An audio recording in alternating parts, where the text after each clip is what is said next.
Well, hello, and welcome to Your Average Bear Gaming. I'm George. This past week, I stumbled across kind of a neat idea to really enhance my enjoyment, my engagement, my connection with this hobby that we're all either enjoying so much or addicted to. Either way, we're in it, right? It happened quite by accident. It's a short story, and I'd love to share it with you. Are you game?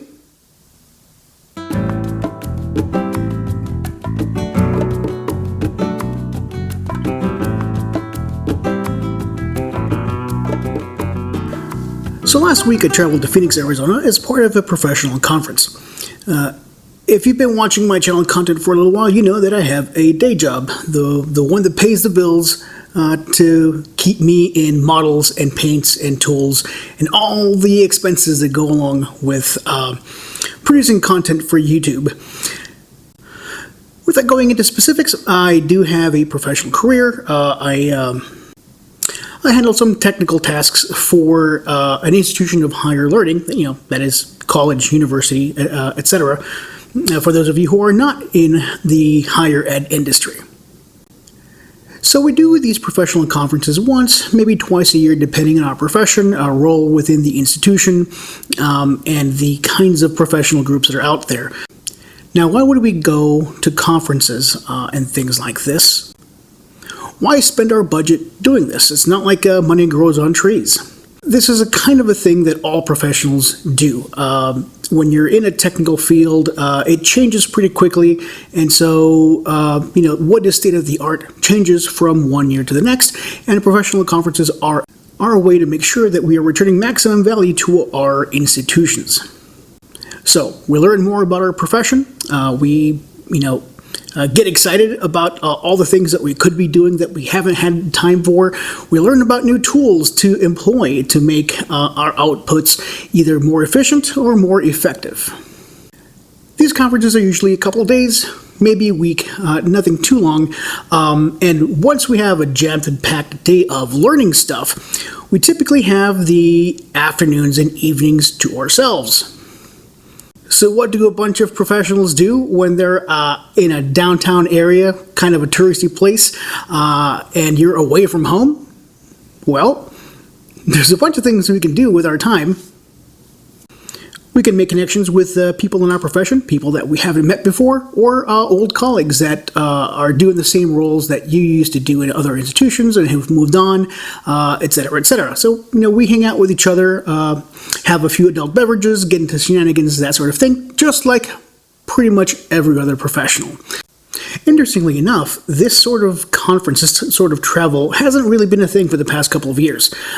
So I've had the privilege of attending a bunch of these over my, moderately sized career. But for the past 2 years, nothing. COVID was a thing. We didn't want to get each other sick. We didn't want to get sick ourselves. So these things happened online. This is the first time in 2 years that we've been able to do this physically, and so most of us are going and doing, kind of going back to our old routines. Which put me in an interesting position because in the middle of COVID, I decided I wanted to start a YouTube channel. And so I've set myself a goal of having new content once every week, sometimes more if it's something, really, really fresh, really, really new, and really, really short.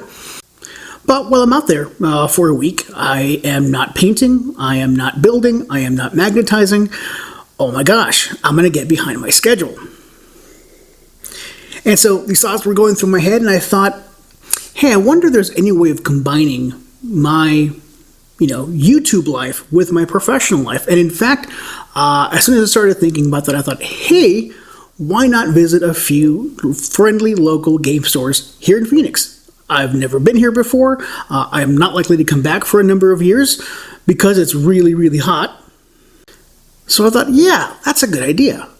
I'm going to go visit all of the friendly local game stores that deal in Warhammer 40K in the Phoenix area. Then I checked out Google Maps, and it turns out there was a lot of them. Certainly more than I was expecting, since I live in a little town. We've only got one. I figured that, Phoenix area would have one, maybe two, tops. I was wrong. There was more than I could visit in a day or two, so I decided, let me just pick a couple. Some that are close by, and that look kind of interesting if I look at their web pages. So I picked 2. The first one I picked was Gamers Guild. I flagged down a rideshare driver and made my way up there. A little further than I thought, but I was not disappointed. Gamers Guild is an awesome little store. I say little, I don't mean to demean the store in any way. I mean, it's a small footprint, but it's bigger than I expected walking in, and it is jam-packed with all kinds of stuff that any Warhammer 40K nerd would just be ready to just, here, take all my money. There was a solid line of Warhammer 40K product. They had a whole rack of kind of the blister pack minis. They had a couple of shelves full of boxes of Warhammer 40K things. And I don't mean like, hey, here's a box of Terminator, hey, here's a box of Devastators. No, they had even some of those really big kits. I found some Knights. I found a Baneblade, which I had never seen before in person, and that blew my mind. I was this close to buying the Baneblade. On top of that, they had about the same size selection for Age of Sigmar stuff, which kind of blew my mind. I hadn't seen that many Age of Sigmar things all in one place. They had Robotech, they had Star Wars Armada, they had just a huge range of games, an entire wall dedicated to board games, which I'm not into, but I totally respect those who are. As you go deeper into the store, there's this pretty sizable room with a bunch of gaming tables. It's probably 6, maybe 8 tables for smelly geeks like us to get together and game. It was really, really neat. The store had a nice vibe. So I decided I needed a memento to remind me of my visit to Gamers Guild. So I picked up this kit that I had never seen before, and it was just so cool I just had to have it. This Lord Inquisitor Kira Draxus. She's got an awesome robe, and she's got a dragon familiar. I think it's a dragon, some kind of bird, reptile with wings. I don't have an inquisitorial army. I don't have a big army of Imperials. I probably will never feel this, but I will be darned if I don't pick it up. And since I bought it in a trip, I thought, you know what? If I do paint it, I'll give it a name, something to remind me of my trip to Phoenix, maybe like Tempe or Flagstaff or something like that, just to remind me this is for my trip to Phoenix, Arizona. The second place I visited is a wonderful name, Funkatronic Rex. This was like on the other side of town, it felt like, and it was in a little strip mall, and I thought, oh, it's kind of a, yeah, it was in a strip mall, like in a place with like a vape store and a tattoo shop and a like a tie, hole in the wall kind of a place. I didn't have a lot of positive expectations going into it. It just didn't have that vibe as the storefront.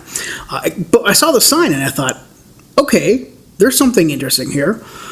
I walked in the door and I was kind of floored.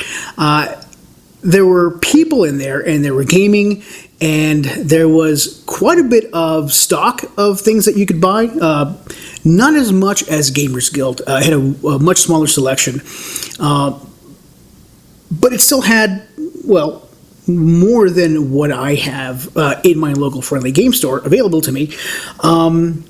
And so I kind of browsed all the shelves, but the thing that really caught my eye is that they have a couple of tables just jam-packed with, I'm guessing it's store-bought terrain. So they bought a bunch of kits from Warhammer 40K and probably other kind of game systems.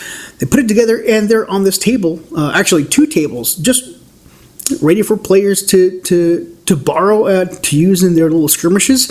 And I thought that was a really neat thing. And as a bonus, the person who was kind of taking care of the store, I don't know if he was an owner or if he was just a shop tender, but he was the coolest, friendliest person I've met so far. that's involved in kind of this 40K thing. Made sure that I felt comfortable. He made sure that I knew there was games happening.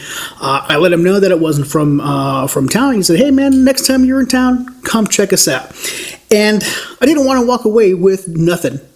So from Funkatronic Rex, I picked up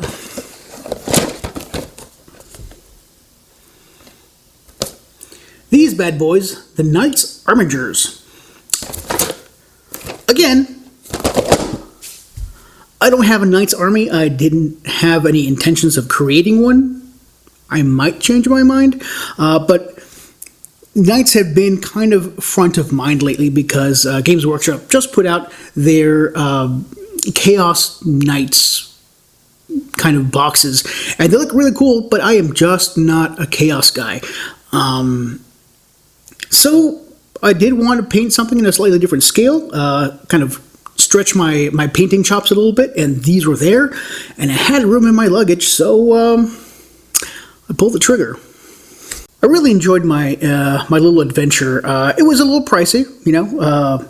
Ride share isn't cheap. It was $20 per trip, and so it added up pretty quick.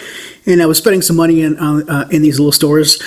I wanted to visit some more, but you know, time constraints and budget constraints made that less than possible. But I do have another trip coming up next month. This is to Orlando, Florida, and I'm committed to visiting at least 2 friendly local game stores and buying something there. And that's going to compete with my luggage space because I'm also hoping to hit Galaxy's Edge in Orlando, Florida while I'm there, because while I'm a 40K nerd, I am an even bigger Star Wars nerd. So I may just leave all my clothes behind and pack my suitcase full of goodies from those 2 places, and I'll regret nothing. So, next time you're traveling, maybe consider visiting some of your friendly local game stores and checking out what they have. See how they're different from yours, and maybe pick up a Memento or 2. Your retail support will help shop owners continue to have tables open for people like us to find games to beat each other with pretend lasers and rockets and clubs. Thank you very much for watching. I hope you enjoyed this one. I hope I've inspired you to try up some new friendly local game stores of your own. If you do, or if you have a particularly cool one that you'd like to visit, or if you know one in Orlando that is really cool that I should visit, leave it in the comments and I'll check it out. Thank you very much for watching. Have a wonderful afternoon. Be nice to yourselves and each other. Peace.